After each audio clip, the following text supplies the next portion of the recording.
বিহারে ভোটার তালিকায় নিবিড় সংশোধন, তালিকা থেকে বাদ লালু পুত্র তেজস্বী যাদবের নাম।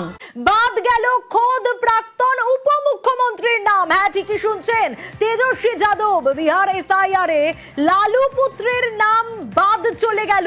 বিহারের স্পেশাল ইন্টেন্সিভ রিভিশনের ভোটার তালিকায় কুকুরের নাম উঠেছে, ট্রাক্টরের নাম উঠেছে, কিন্তু বাদ পড়েছে কে?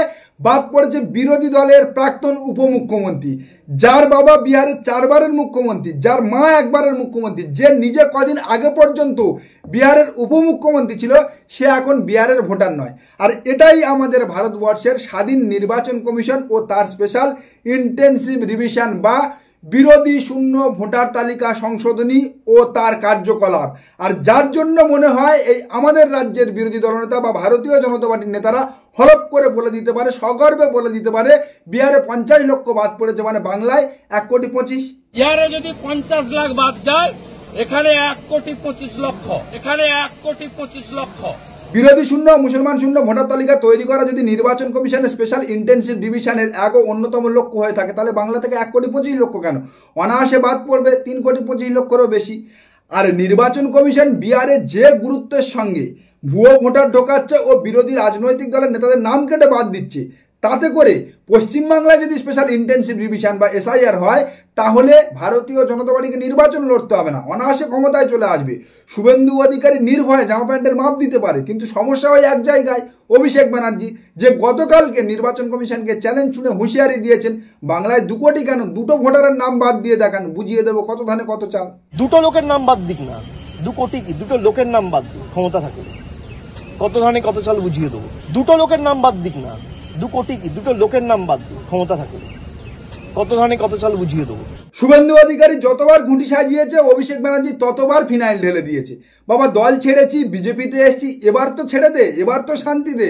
না, কোথায় তো এক লক্ষ্মী পেঁচার গল্প হাজির করেছে, যা সারাক্ষণ পিছনে ঘুরে বেড়াচ্ছে, আবার বলে বেড়াচ্ছে যে এই এলিমেন্টটা যবে থেকে ভারতীয় জনতা পার্টিতে এসছে, তবে থেকে নাকি ভারতীয় জনতা পার্টি জিততে ভুলে গেছে, হারছে আর হারছে। আর এদের কপাল দেখুন, যবে থেকে এই এলিমেন্টটা বিজেপিতে গেছে, একটা নির্বাচনও বিজেপি জেতেনি। 2020-তে উপনির্বাচন হেরেছে, 2021-এ বিধানসভা হেরেছে, 2022-এর পুরসভা হেরেছে, 2023-এর পঞ্চায়েত হেরেছে, 2024-এর লোকসভা হেরেছে, 2025-এর উপনির্বাচন হেরেছে। গত 1 বছরে 11টা উপনির্বাচন হয়েছে বাংলায়, 11-0 তৃণমূলের পক্ষে হয়েছে, 11টাতেই বিজেপি হেরেছে। কি অবস্থা এদের! আগে বিজেপির রাহুর দশা চলছিল, শনির দশা, আর এখন কেতুটা গিয়ে কেতু আর শনির দশা সংযোজিত হয়েছে। যবে থেকে গেছে সব নির্বাচন হেরেছে। এরা নাকি বাংলায় আবার অপারেশন সিন্দুর করবে, অপারেশন বেঙ্গল, মানে কি এমএলএ কেনাবেচা করবে। বন্ধু, তোমার কথায় তোমাকে বলি, তুমি দাদা থেকে কাকু, কাকু থেকে জেঠু, আর জেঠু থেকে দাদু হবে। তৃণমূল কংগ্রেসকে মানুষের হৃদয় থেকে আগামী 50 বছর বাংলার মাটিতে সরাতে পারবে না। অভিষেক ব্যানার্জির কথা অনুযায়ী শুভেন্দু অধিকারী দাদা থেকে দাদু হয়ে রিটায়ার করবে কিনা জানি না, তবে আপাতত বঙ্গ বিজেপি থেকে বেনজল হটাতে হবে। 26-এর আগে দল বদলুদের সাইড করে দলে শুদ্ধিকরণ আনতে হবে। বড্ড বেসুরো সানাই বাজাচ্ছে আরএসএস কেন্দ্রীয় বিজেপির কানে। মিশন 26 বিধানসভা ভোটের আগে বিজেপিকে শুদ্ধিকরণের বার্তা আরএসএস এর অভ্যন্তরীণ রিপোর্টে। দলের ক্ষতি করছেন এমন নেতাকর্মীকে প্রয়োজনে দল থেকে তাড়িয়ে দেওয়ার পরামর্শ। বলল দ্রুত বেনজল বের করতে হবে।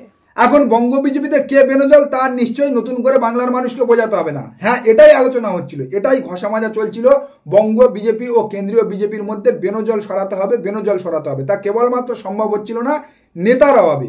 বর্তমানে শ্রমিক ভট্টাচার্য দায়িত্ব নিয়েছে, নতুন সভাপতি হয়েছে, মোটামুটি ভদ্রসভ্য, হিন্দু মুসলমান সবাইকে নিয়ে চলতে চাইছে। আর তাছাড়া 2026-এ বাংলায় ভারতীয় জনতা পার্টি বা অঙ্গ বিজেপির ক্ষমতায় আসার তেমন কোনো সম্ভাবনা নেই, তা তো কবে থেকে আরএসএস জানিয়ে রেখেছে কেন্দ্রীয় বিজেপিকে।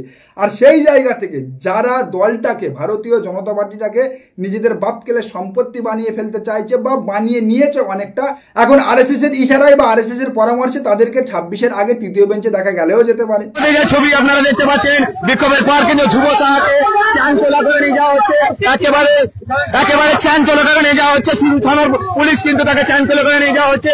আইসির নেতৃত্বে সেই ছবি কিন্তু ধ্রুব সাহার সেই ছবি আপনারা দেখছেন।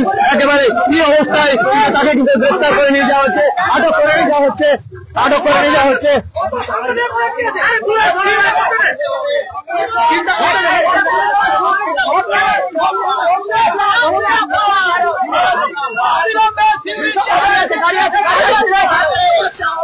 আমি তো মশাই তালকানা, আমি ভেবেছিলাম আরএসএস এর কাজ কি বেঙ্গল পুলিশ করে দিচ্ছে, তারপরে দেখলাম না না, ওটা দাদা না, ওটা তো ধুবসা, যাকে পাশে নিয়ে দাদা হুঙ্কার ছেড়েছিল, বলেছিল বাংলার বিধানসভা থেকে মুসলিম বিধায়কদের চাংদোলা করে বাইরে ছুঁড়ে ফেলে দেবো।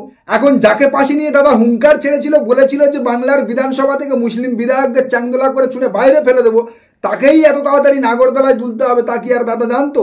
দাদা জানতো না। কিন্তু এদিকে শ্রমিক ভট্টাচার্য সব জেনে শুনেও পরিযায়ী শ্রমিকরা যে মহারাষ্ট্রে খুন হচ্ছে, মুম্বাইয়ে খুন হচ্ছে, পুনেতে খুন হচ্ছে, একাধিক জায়গায় নিপীড়িত হচ্ছে, তাদেরকে সেখান থেকে পালিয়ে আসতে হচ্ছে, তারপরেও সবকিছু জানার পরেও তিনি বলছে কি খুন হচ্ছে, তা কি হয়েছে? খুন শব্দটা কি নতুন শুনছেন?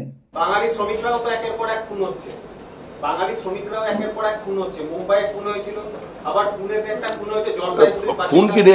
খুন শব্দটা কি প্রথম শূন্য হয়ে গেল? খুন শব্দটা কি প্রথম শূন্য হয়ে গেল? শ্রমিকবাবু, আপনাকে অন্তত বঙ্গ বিজেপির ভদ্রসভ্য ভেবেছিলাম, কিন্তু আপনিও সেই বরাহনন্দন বেরোলেন।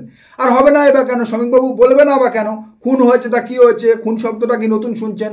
কারণ শ্রমিকবাবুরা যে স্কুলে পড়েছে সেই স্কুলের হেডমাস্টার, স্বরাষ্ট্রমন্ত্রী, হোম মিনিস্টার আমাদের অমিত শাহ, তিনি বলছেন পাকিস্তান থেকে ভারতের ভূখণ্ডে জঙ্গি ঢুকেছে, তো কি হয়েছে? পার্লামেন্টে দাঁড়িয়ে অপারেশন সিঁদুরের আলোচনার সময় বৈশারণে যে 26 জন নিরীহ নাগরিককে মেরে দিয়ে চলে গেছিল পাকিস্তানি জঙ্গিরা, তার প্রশ্নের জবাবে কিভাবে ঢুকেছে, কেন ঢুকলো, কাদের গাফিলতিতে ঢুকলো, এই প্রশ্নগুলোর জবাবে তিনি উত্তর দিয়েছেন বিরোধীদের সরাসরি যে ঢুকেছে তো কি হয়েছে, পাকিস্তানি জঙ্গি ভারতে ঢুকেছে তো কি হয়েছে। कोई घुस गया तो क्या हुआ, कोई घुस गया तो क्या हुआ, कोई घुस गया तो क्या हुआ। হ্যাঁ, ভারতবাসীকে তো এটাই শোনার বাকি ছিল। পাকিস্তান থেকে 3 জন জঙ্গি 300 কিলোমিটার রাস্তা পার করে অনায়াসে ভারতের ভূখণ্ডের 20 কিলোমিটার ভিতরে ঢুকে আমাদের দেশের 26 জন নিরীহ নাগরিককে মেরে দিয়ে চলে গেল, আর আমাদের দেশের গৃহমন্ত্রী নির্লজ্জের মতো পার্লামেন্টে দাঁড়িয়ে বলছে ঢুকেছে তো কি হয়েছে। আর তার এক গাঁট ওপরে উঠে প্রতিরক্ষামন্ত্রী রাজনাথ সিং বলছে অপারেশন সিঁদুরে পাকিস্তানের ভূখণ্ড দখল করা, পাকিস্তানের সামরিক ঘাঁটি ধ্বংস করা বা পাক অধিকৃত কাশ্মীর দখল করা উদ্দেশ্য ছিল না আমাদের। सीमा पार करना या वहां की टेरिटरी कैप्चर करना इस ऑपरेशन का उद्देश्य नहीं था। सीमा पार करना या वहां की टेरिटरी कैप्चर करना इस ऑपरेशन का उद्देश्य नहीं था। তাহলে উদ্দেশ্য কি ছিল? 140 কোটি ভারতবাসীকে যুদ্ধ খেলা দেখিয়ে ভারতবাসীর সিম্প্যাথি আদায় করে বিহারের নির্বাচনে প্রচার করা, কেবলমাত্র নিজেদের টলমল সরকারকে বাঁচাতে, নিজেদের গদি রক্ষা করতে, ভারতবাসীর সিম্প্যাথি আদায় করতে কেন্দ্রীয় বিজেপি বা কেন্দ্রীয় সরকার অপারেশন সিঁদুর করেছিল, যার কোনো রকম লক্ষ্য ছিল না পাকিস্তানকে ধ্বংস করা, পাক অধিকৃত কাশ্মীর দখল করা বা তাদের সামরিক ঘাঁটি দখল করা। কেবলমাত্র ভিডিও গেমের মতো একটা যুদ্ধ খেলা দেখিয়ে ভারতবাসীর সিম্প্যাথি আদায় করে নিজেদের গদিটাকে স্ট্রং করা ছিল এদের এক ও অন্যতম উদ্দেশ্য। আর যখন সেটা 140 কোটি ভারতবাসীর সামনে ধরা পড়ে গেছে, বিরোধী রাজনৈতিক দলগুলো যখন প্রশ্ন তুলতে শুরু করেছে সংসদে, তখন বিরোধী রাজনৈতিক দলগুলোর মুখ বন্ধ করার জন্য এবং 140 কোটি ভারতবাসীর মুখে আরও একবার লিউকোপ্লাস্ট মেরে দেওয়ার জন্য অপারেশন মহাদেবের তত্ত্ব নিয়ে প্রধানমন্ত্রী, স্বরাষ্ট্রমন্ত্রী এবং প্রতিরক্ষা মন্ত্রী পার্লামেন্টে হাজির হয়েছে। বলছে কি 3 জন পাকিস্তানি জঙ্গিকে মেরে দেওয়া হয়েছে, যারা পেহেলগামের বৈশারণে 26 জন নিরীহ পর্যটকদের উপরে গুলিবর্ষণ করেছিল, 26 জন নিরীহ পর্যটককে মেরেছিল। প্রমাণ কি? প্রমাণ হিসাবে আমাদের কাছে আছে তাদের পকেট থেকে পাওয়া পাকিস্তানি ভোটার কার্ড এবং পাকিস্তানি চকলেটের খাম। मान्यवर, हमारे पास प्रूफ है, वो भी मैं सदन के सामने रखना चाहता हूं कि तीनों पाकिस्तानी थे। 3 में से 2 के पाकिस्तान के वोटर नंबर भी आज हमारे पास उपलब्ध है। इनके पास से जो चॉकलेटें मिली हैं, वो चॉकलेटें ढोक में से मिली, वो भी पाकिस्तान की बनाई हुई चॉकलेट है। ভাবুন, জঙ্গিরা পকেটে ভোটার কার্ড নিয়ে ঘুরে বেড়াচ্ছিল, যাতে তারা ধরা পড়ার পর বা মারা যাওয়ার পর খুব সহজে আমাদের হোম মিনিস্টার, আমাদের স্বরাষ্ট্রমন্ত্রী বুঝে ফেলতে পারে যে তারা পাকিস্তানি জঙ্গি, এবং তারা পকেটে করে পাকিস্তানি চকলেট নিয়ে ঘুরে বেড়াচ্ছিল। 3 মাস আগে আসার পরেও তারা যা চকলেট নিয়ে এসেছিল তা যত্ন সহকারে একটা বাঁচিয়ে রেখেছিল, যা তারা ধরা পড়ার পর বা মারা যাওয়ার পর আমাদের স্বরাষ্ট্রমন্ত্রী তার ব্র্যান্ড দেখে সহজে নির্ধারণ করে ফেলতে পারে যে এরাই পাকিস্তানি টিআরএফ জঙ্গি যারা পেহেলগাম ঘটনা ঘটিয়েছিল। বলছি, অমিত শাহর সঙ্গে কি হিরো আলমের যোগাযোগ আছে? এ তো পুরো হিরো আলমের স্ক্রিপ্ট। 140 কোটি ভারতবাসীর মুখ বন্ধ করার জন্য, তাদের মুখে আরো একবার লিউকোপ্লাস্ট লাগিয়ে দেওয়ার জন্য, সেলোটেপ দেওয়ার জন্য এবং বিরোধীদের মুখ বন্ধ করার জন্য এই ফেক ও মিথ্যা অপারেশন মহাদেবের তত্ত্ব নিয়ে সংসদে হাজির হয়েছে প্রধানমন্ত্রী, স্বরাষ্ট্রমন্ত্রী ও প্রতিরক্ষা মন্ত্রী। খুব অচিরেই মিলিয়ে নেবেন, খুব অচিরেই এই মিথ্যা অপারেশন মহাদেবের তত্ত্ব, যা দিয়ে আপাতত সাংসদের বিরোধীদের মুখ বন্ধ করে দিয়েছে, 140 কোটি ভারতবাসীর মুখে লিউকোপ্লাস লাগিয়ে দিয়েছে, তা ধরা পড়ে যাবে। যেমন ধরা পড়ে গিয়েছিল পুলওয়ামা হামলার ঘটনা, যেমন ধরা পড়ে গিয়েছিল মিথ্যা ওই সার্জিক্যাল স্ট্রাইকের ঘটনা, তা আগামী দিনেও এই পেহেলগামের পরে যে মহাদেব অপারেশন হলো বা অপারেশন মহাদেব হলো, তাও ধরা পড়ে যাবে। যেমনটা ধরা পড়ছে বিহারের এসআইআরে, কুকুরের নাম উঠছে, ট্রাক্টরের নাম উঠছে, কিন্তু বাদ পড়ছে কে? বিরোধী রাজনৈতিক দলের নেতারা ও মুসলমানরা। ভারতীয় জনতা পার্টি কেবলমাত্র গদি বাঁচানোর জন্য যুদ্ধ করতে পারে, নির্বাচন কমিশনকে কাজে লাগাতে পারে এবং সমস্ত রাজনৈতিক দলগুলোর মুখ বন্ধ করার জন্য অপারেশন সিঁদুরের পরে তাদেরকে সর্বদলীয় বৈঠকে ডাকতে পারে। আর বর্তমানে ভারতীয় জনতা পার্টির যে খেলা, ভারতের 140 কোটি জনগণ ধরে ফেলেছে। আর তাই এই অপারেশন মহাদেব নিয়ে বা অপারেশন মহাদেবের পর 3 জন জঙ্গিকে মেরে ফেলা নিয়ে 140 কোটি ভারতবাসীর কোনো রকম উদ্দীপনা নেই, কোনো রকম ইন্টারেস্ট নেই বা কোনো রকম তারা আনন্দ পাচ্ছে না, যেমনটা তারা উৎসাহ দেখিয়েছিল ঠিক অপারেশন সিঁদুরের সময়।